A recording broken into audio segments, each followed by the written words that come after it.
Hi guys, welcome back to my channel Jobs in India. Now we are going to see Couchbase graduate software engineering for all over India, Bangalore location they are mentioning.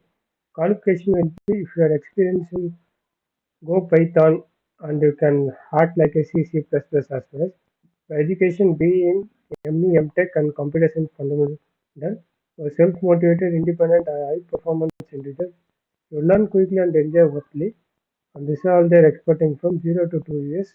And they think distribution system problem, current container and data structure. And responsibilities you are going to work on DBMS and the DB set services and tester and built-in architecture and everything you are going to work.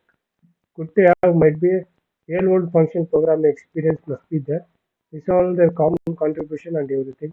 You just want to apply for this job and the resume and your name, mobile number, everything you are going to provide basic details.